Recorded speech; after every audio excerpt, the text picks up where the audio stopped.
الحمد لله الذي كتب الآثار ونسخ الآجال والقلوب عنده مفضية والسر عنده علانية والحلال ما أحل والحرام ما حرم والدين ما شرع والأمر ما قضى الخلق خلق والعبد عبد وأشهد أن لا إله إلا الله وحده لا شريك له وأشهد أن محمدًا عبده ورسوله أما بعد فأعوذ بالله من الشيطان الرجيم بسم الله الرحمن الرحيم قل إن كنتم تحبون الله فاتبعوني يحببكم الله وقال تعالى من يطع الرسول فقد أطاع الله وقال تعالى النبي أولى بالمؤمنين من أنفسهم وقال تعالى ومن يطع الله والرسول فأولئك مع الذين أنعم الله عليهم من النبيين والصديقين والشهداء والصالحين وحسن أولئك رفيقا ذلك الفضل من الله وكفى بالله عليما وقال النبي صلى الله تعالى عليه وسلم لا يؤمن أحدكم حتى أكون أحب إليه من ولده ووالده والناس أجمعين وقال النبي صلى الله عليه وسلم لا يؤمن أحدكم حتى يكون هواه تبعا لما جئت به أو كما قال وقال النبي صلى الله عليه وسلم من أطاعني دخل الجنة ومن عصاني فقد أبى اللهم صل على محمد وعلى آل سيدنا ومولانا محمد وبارك وسلم اللهم صل على محمد النبي الأمي وعلى آله وأصحابه وسلم تسلیما۔ میرے محترم بھائیوں اور بزرگوں، پردہ نشین میری ماں اور بہنوں، آج کی اس مختصر خطبہ جمعہ کا جو موضوع ہے وہ ہے محبت رسول، محبت نبوی صلی اللہ علیہ وسلم کے تقاضے۔ یہ بات ہر خاص و عام کو پتہ ہے کہ ایک مسلمان کی زندگی میں جناب رسول اللہ صلی اللہ علیہ وسلم کی ذات بابرکات، آپ کی ذات اقدس سے محبت کتنی اہمیت کی حامل ہے۔ اس شخص کا ایمان کامل نہیں ہو سکتا، وہ صاحب ایمان ہی نہیں ہو سکتا اگر اس کے قلوب و اذہان میں جناب رسول اللہ صلی اللہ علیہ وسلم کی محبت اور عظمت دنیا کی ہر چیز سے زیادہ نہ ہو۔ لیکن اس محبت کے تقاضے کیا ہیں، اس پہ آج بات کریں گے۔ میں نے قرآن مجید کی 4 آیات 2 حدیث پڑھی ہیں، انہی کا ترجمہ اور تشریح ہی ہمارا آج کا موضوع ہوگا۔ اللہ تعالیٰ سورہ آل عمران میں فرماتے ہیں قل ان کنتم تحبون اللہ فاتبعونی، کہ اے میرے نبی صلی اللہ علیہ وسلم آپ فرما دیجئے کہ اگر تم اللہ سے محبت رکھتے ہو تو تم میری اتباع کرو، یعنی اللہ سبحانہ و تعالیٰ کی رضا، اللہ سبحانہ و تعالیٰ کی محبت کو اللہ نے اپنے نبی کی محبت کے ساتھ مشروط کر دیا کہ جب تک تمہارے دل کے اندر اتباع نبوی نہیں ہوگی، اور صرف دل کے اندر نہیں، تمہارے ہر عمل میں اتباع کامل درجے کی نہیں ہوگی تو تب تک تم اللہ کی محبت کو نہیں پا سکتے۔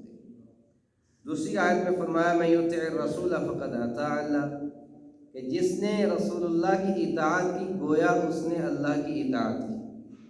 اور رسول اللہ صلی اللہ علیہ وسلم کوئی بھی حکم ایسا نہیں ارشاد فرماتے تھے کہ جس میں اللہ کا حکم نہیں ہوتا تھا، اور آپ کا ایک عمل جو تھا وہ اللہ سبحانہ و تعالیٰ کی طرف سے آپ کے دل میں بات ڈالی گئی ہوتی تھی، یا وحی کی صورت میں آتی تھی۔ وحی خفی، وحی جلی، وحی مطلب، وحی غیر مطلب، یہ وحی کی قسمیں۔ یہ قرآن مجید ہے، یہ وحی مطلب ہے جس کو فرشتے لے کر اترتے اور اس کی تلاوت کی جاتی ہے، وہ قرآن مجید کی شکل میں ہمارے پاس موجود ہے، یہ وحی مطلب ہے۔ کچھ چیزیں ایسی تھیں سارا دین ہی ایسا ہے کہ جو اللہ نے حکم دیا لیکن وہ قرآن کا تو حصہ نہیں ہے، وہ اللہ کے رسول صلی اللہ علیہ وسلم نے اپنی احادیث مبارکہ کے ذریعے ہم تک پہنچایا، وہ وحی غیر مطلق ہے۔ تو وحی مطلق اور وحی غیر مطلق دونوں پر عمل کرنا ایک کامل مسلمان ہونے کے لیے ضروری ہے۔ محبت رسول کا سب سے پہلا تقاضا یہ ہے کہ نبی کریم صلی اللہ علیہ وسلم کی کامل اتباع کی جائے۔ کامل اتباع کیا ہے؟ اب دیکھیں اس میں بھی دو چیزیں ہیں، ایک ہے اتباع، ایک ہے اطاعت۔ ان میں فرق یہ ہے، اطاعت کا مطلب یہ ہے کہ کوئی حکم دیا گیا ہے، آپ نے اس حکم کی تعمیل کرنی، کوئی حکم دیا گیا تھا اس حکم کی تعمیل کرنی ہے، یہ اطاعت ہے۔ اور اتباع یہ ہے کہ آپ کو حکم تو نہیں دیا گیا لیکن آپ نے دیکھا کہ ایسا کیا جا رہا ہے، آپ محبت میں آ کر ویسا کرتے ہیں، یہ اتباع ہے۔ اطاعت سے بڑھ کر اتباع کے اندر محبت کا پہلو زیادہ ہے۔ اس کی بہت سی مثالیں ہیں۔ حضرت انس بن مالک رضی اللہ تعالیٰ عنہ ایک دعوت پہ آپ صلی اللہ علیہ وسلم کے ساتھ تشریف لے گئے، تو آپ صلی اللہ علیہ وسلم جب کھانا نوش فرمانے لگے تو آپ شوربے والا سالن پسند فرماتے تھے، آپ صلی اللہ علیہ وسلم بھنا ہوا بکری کا گوشت پسند فرماتے تھے، ویسے باقی جو سالن تھے بھنے ہوئے نہیں ہوتے تھے۔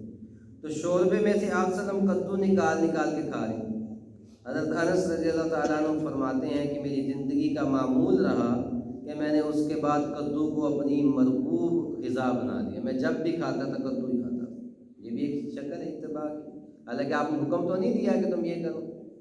ایک صحابی رسول کسی باہر کے شہر سے آئے مدینہ کے اندر، موسم کی شدت تھی، گرمی کی۔ آپ صلی اللہ علیہ وسلم نے گرمی کی شدت کی وجہ سے آپ کا اوپر والا جو یہ بٹن ہم کہہ لیں، اس وقت تو بٹن نہیں ہوں گے، کوئی اور چیز لگائی ہو، تو یہ گریبان کھلا تھا۔ وہ صحابی رسول واپس جب گئے تو پوری زندگی انہوں نے اپنا یہ گریبان کھلا رکھا، اس کو بند نہیں کیا تھا۔ لوگ پوچھتے تھے تو وہ فرماتے تھے کہ میں نے اپنے محبوب کو اس حال میں دیکھا تھا، اب میں اسی حال میں بنوں گا جس حال میں نے اپنے محبوب کو دیکھا تھا۔ یہ ہے اتباع اور وفا کی، محمد سے وفا کرنے تو ہم تیرے، یہ جہاں چیز ہے کیا لوح و قلم تیرے۔ تو اللہ نے ان کو لوح و قلم بھی دے دی۔ صحابہ کی زندگی کے حالات اب پڑھ کے دیکھیں، اور رسول اللہ صلی اللہ علیہ وسلم نے پہلا جو تقاضا کیا ہے کہ اتباع رسول، کہ زندگی کا ہمارا ہر کام ہم دیکھ کے کریں کہ اس میں اتباع کتنی ہے۔ اور یہ آپ صبح سے اپنی زندگی سے شروع کر سکتے ہیں۔ آپ دیکھیں جب میں سو کر اٹھتا ہوں تو کیا سو کر اٹھنے کا جو میرا طریقہ ہے وہ اتباع رسول والا ہے یا نہیں؟ ایک عاشق رسول، جو ایک محب رسول ہوتا ہے، حقیقی محبت تو یہی ہے کہ ایک ایک عمل ہماری زندگی کا وہ ہم ویسے کریں جیسے رسول اللہ صلی اللہ علیہ وسلم نے کیا تھا۔ آپ صلی اللہ علیہ وسلم فرشتے نہیں تھے، یعنی ہم میں سے تھے۔ لَقَدْ جَاءَكُمْ رَسُولٌ مِّنْ أَنفُسِكُمْ، اللہ نے کیا فرمایا کہ میں نے تمہارے اندر اپنے ایک رسول کو بھیجا ہے جو تم ہی میں سے ہے۔ تم ہی میں سے، اس سے کیا مطلب ہے کہ آپ صلی اللہ علیہ وسلم نے بتقاضۂ بشریت زندگی گزار کر ہمیں یہ بتایا ہے کہ تمہاری طرح میں نے بھی اس دنیا میں زندگی گزاری ہے، اسی طرح تم نے اپنی زندگی گزار۔ آپ صلی اللہ علیہ وسلم کی فضیلت میں دیکھیں تو پوری کائنات سے آپ افضل ہیں، سارے انبیاء سے افضل ہیں، ملائکہ سے افضل ہے۔ لیکن یہ جو نقطہ میں کہہ رہا ہوں کہ آپ صلی اللہ علیہ وسلم بتقاضۂ بشریت ہماری طرح زندگی گزار کے گئے۔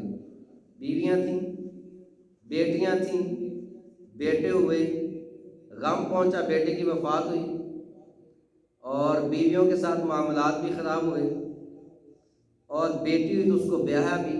تو ہمارے ساتھ بھی ہوتا ہے، ہماری بھی اولادیں ہوتی ہیں، ہماری بھی بیٹے بیٹیاں ہوتی ہیں، ان کی شادیاں بھی ہم کرتے ہیں۔ تو ہمارے تو سامنے ایک ماڈل موجود ہے کہ رسول اللہ صلی اللہ علیہ وسلم نے اپنی بیٹی کی شادی کیسے کی تھی۔ جب میں نے اپنی بیٹی کا رشتہ کرنا ہے، جب میں نے اپنی بیٹی کی شادی کرنی، تو ہم اس ماڈل کو دیکھیں۔ اس پہ 20 کتابیں سیرت کی پڑھی ہوئی ہیں، آپ اس کو دیکھیں کہ کیسے جہیز دیا، کیسے نکاح کیا، کیسے آپ صلی اللہ علیہ وسلم نے رخصتی کی، ویسے آپ کرتے ہیں تو گویا آپ حقیقی معنوں میں عاشق رسول ہیں۔ آپ کو جھنڈے لگانے کی بھی ضرورت نہیں۔ عمل سے زندگی بنتی ہے، جنت بھی آپ کو نعرے لگانے کی لوڑ نہیں پڑے گی، آپ اپنے عمل سے ثابت کر رہے ہیں کہ آپ نے اپنی بیٹی کو ایسے ہی رخصت کیا جیسے رسول اللہ نے لخت جگر فاطمہ سیدہ کائنات کو رخصت کی۔ رسول اللہ صلی اللہ علیہ وسلم کے گھر میں صف ماتم بیچتی ہے، آپ کے بیٹے آپ سے جدا ہو رہے ہیں، آپ نے کیا عمل کیا؟ ہمارے اوپر پیغام آتے ہیں، ہم دیکھیں کہ میرے نبی کا عمل کیا تھا۔ آپ صلی اللہ علیہ وسلم عیدین گزار رہے ہیں، عید آئی آپ صلی اللہ علیہ وسلم کی زندگی میں، آپ نے اس کو کیسے سیلیبریٹ کیا ہے؟ ہم بھی ویسے کر لیں، کوئی مشکل کام تو نہیں تھا۔ اس لیے فرمایا من انفسکم، تمہارے اوپر، تمہارے اندر جو میں نے نبی کو بھیجا ہے، جو تمہیں تعلیمات دے رہا ہے، وہ تمہاری ہی طرح تمہیں میں سے ہے۔ وہ کوئی اور یا تو یہ ہوتا نا کہ آپ صلی اللہ علیہ وسلم تو آسمان سے اترے تھے، آپ پیدا نہیں ہوئے تھے، آپ آسمان سے اترے تھے اس لیے کہ آپ نے یہ کام کر لیا، ہم نہیں کر سکتے۔ اور صحابہ نے دیکھیے پھر کر کے دکھایا، ایک ایک عمل۔ سالم بن عبداللہ بن عمر، حضرت عمر رضی اللہ تعالیٰ عنہ کے پوتے، ان کا یہ معمول تھا کہ جب وہ سفر کرتے تو مختلف جگہوں کو ڈھونڈتے رہتے اور مخصوص جگہوں پر جا کر وہ نماز پڑھتے۔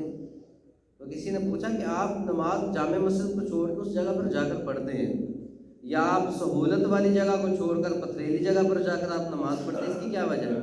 تو انہوں نے فرمایا کہ میں نے اپنے والد عبداللہ کو دیکھا تھا، انہوں نے اپنے والد عمر بن خطاب کو دیکھا تھا، اور میرے دادا عمر بن خطاب نے اپنے محبوب جناب رسول اللہ صلی اللہ علیہ وسلم کے ساتھ انہی جگہوں پر نماز پڑھی تھی۔ میں اس سنت کو زندہ کرنے کے لیے ایسا کرتا ہوں، یہ بھی اتباع ہے۔ اور آپ صلی اللہ علیہ وسلم نے کیا فرمایا؟ لا یؤمن احدکم حتی یکون ہواہ تبعا لما جئت بہ، عبداللہ بن عامر بن عاص رضی اللہ تعالیٰ عنہ راوی، صحیح مسلم۔ آپ نے فرمایا کوئی بھی مسلمان اس وقت تک کامل مومن نہیں ہو سکتا جب تک وہ کیا نہ کرے کہ جو کچھ میں لے کر آیا ہوں اپنی خواہشات کو اس کے تابع کر دے۔ ہماری کتنی خواہشات ہیں، میں ایسے کر لوں، میں ایسے کر لوں، میں ایسے کر لوں، لیکن اگر ہم یہ سوچ کے رک جاتے کہ نہیں نہیں میرے نبی نے ایسے نہیں کیا تھا، میں بھی ایسے نہیں کروں گا، تو پھر آپ کو مبارک ہو، آپ کے اندر محبت رسول موجود ہے۔ اور اگر آپ کہہ رہے ہیں جی کوئی نہیں سنت ہی ہے جی چھڑ دو، تو پھر سمجھے نعرے والے تو ہیں لیکن ہم حقیقی محب، ابھی ہم نے وہ لذت نہیں ہم تک پہنچی، وہ نقطے تک ہم نہیں پہنچ سکے جہاں تک ہمیں پہنچنا چاہیے تھا۔ حضرت عمر رضی اللہ تعالیٰ عنہ پاس بیٹھے ہوئے ہیں اور آپ پوچھ رہے ہیں کہ عمر تمہیں میرے ساتھ کتنی محبت ہے؟ اب آپ ذرا تصور کریں کہ وہ شخصیت کہ جن کو مانگ کر رسول اللہ صلی اللہ علیہ وسلم نے اسلام کے اندر داخل کیا، اللہ سبحانہ و تعالیٰ سے دعا کی کہ اللہ مجھے عمر دے دے، اور جن کے فیصلوں کے مطابق اللہ تعالیٰ قرآن کو اتارتے رہے، اور آپ صلی اللہ علیہ وسلم کو کبھی بھی کوئی غم پہنچتا، کوئی تکلیف پہنچتی، کوئی مشورہ درپیش ہوتا تو آپ عمر بن خطاب سے لیتے۔ آپ ان سے پوچھ رہے کہ عمر تمہیں مجھ سے کتنی محبت ہے؟ تو عمر نے کہا کہ اللہ کے رسول مجھے تو آپ سے پوری دنیا سے زیادہ آپ میرے لیے محبوب ہیں۔ تو آپ صلی اللہ علیہ وسلم کے چہرہ متغیر ہو گیا، صحیح مسلم۔ پھر حضرت عمر رضی اللہ تعالیٰ عنہ بھانپ گئے کہ اللہ کے رسول کو یہ مجھے بات اچھی نہیں لگی، تو فوراً بولے تھوڑا توقف کے بعد، اے اللہ کے رسول، عمر کو پوری کائنات سے، اپنی اولاد سے، اپنے ماں باپ سے، اپنی زمین اور جائیداد سے، حتیٰ کہ اپنی جان سے بھی آپ زیادہ محبوب ہیں۔ آپ نے فرمایا الآن یا عمر، تمہیں مبارک ہو، اب تو نے محبت کا حق ادا کیا ہے۔ لا یؤمن احدکم، تم میں سے کوئی مومن نہیں ہو سکتا کہ جب تک وہ میری ذات کو، اپنی اولاد، اپنے والدین سے زیادہ محبوب نہ رکھے۔ اب آ جائیں ہماری معاشرتی ٹرمز بھی جو چل رہی ہیں۔ میرا نوجوان وہ اپنے بال جب کٹواتا ہے تو کیا اس کے سامنے ہوتا ہے کہ میں کسی سے پوچھ کے جاؤں کہ میرے نبی کی بال مبارک کیسے تھے؟ من انفسکم، یہ کہ ہمارے نبی ہماری انسانیت میں سے تھے، اللہ نے اسی لیے بنایا تھا کہ یہ وہ کام کریں گے اور ان کے متبعین بھی وہی کام کریں گے۔ کبھی آپ نے سوچا ہے کہ میں حمام پہ جا رہا ہوں، ان سے یہ کہوں کہ آپ میری سنت کے مطابق بال کاٹ دیں؟ آپ جائیں ڈھونڈیں اپنے پورے شہر میں اور پورے ملک میں ڈھونڈیں، حمام پہ جائیں اور اسے کہیں میرے سنت کے مطابق بال کاٹ دیں، وہ نائی آپ سے پوچھے گا کہ وہ مجھے تو پتہ ہی نہیں سنت ہوتی کیا چیز، کیونکہ ہم نے جستجو ہی نہیں کی۔ آپ جائیں آپ کہیں میرے سنت کے مطابق داڑھی بنا دیں، وہ نہیں کر سکتا، کیونکہ وہ اس روح تک ابھی پہنچا نہیں ہے۔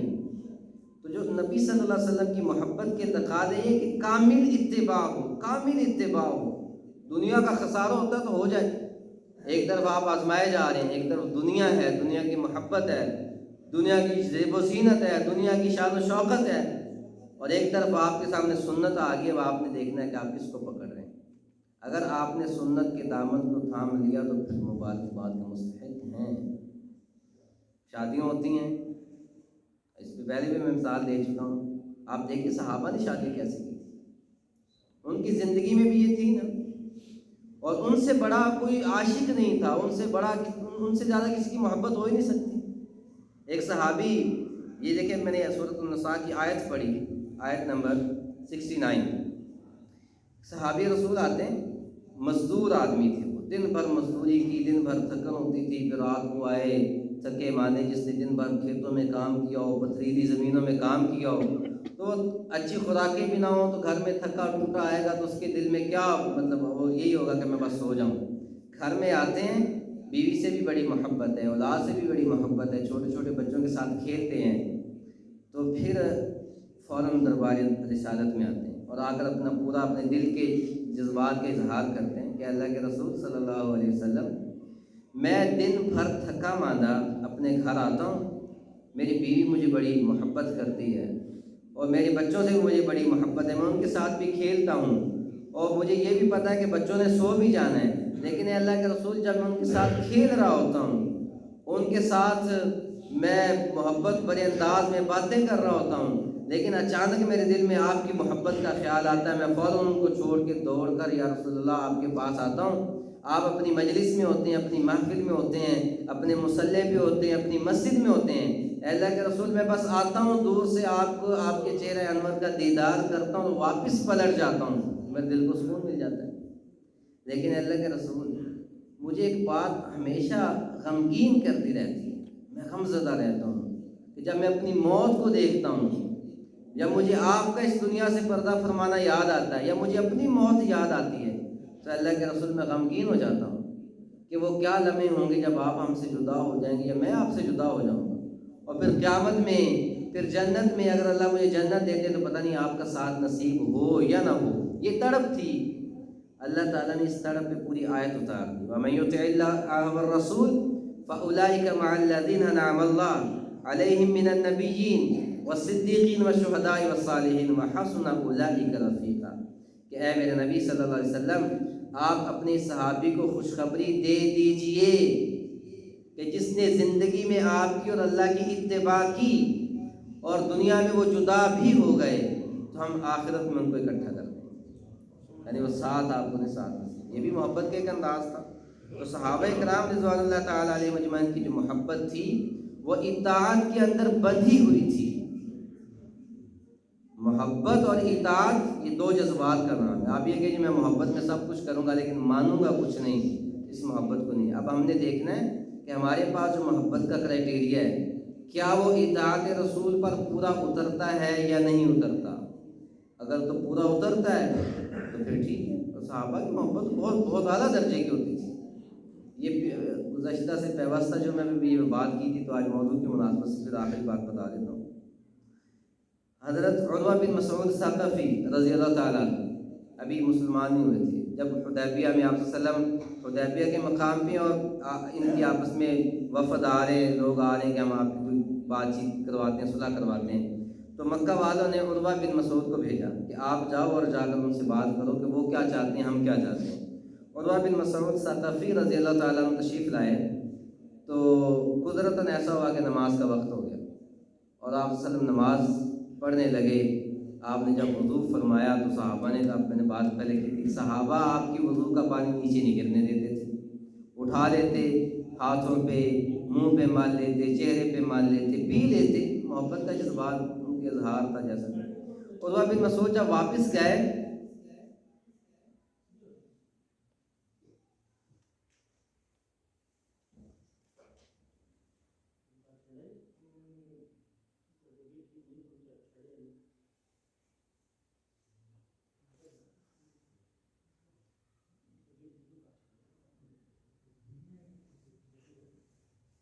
دیکھ لے گاڑی بھی چھوڑا ہے.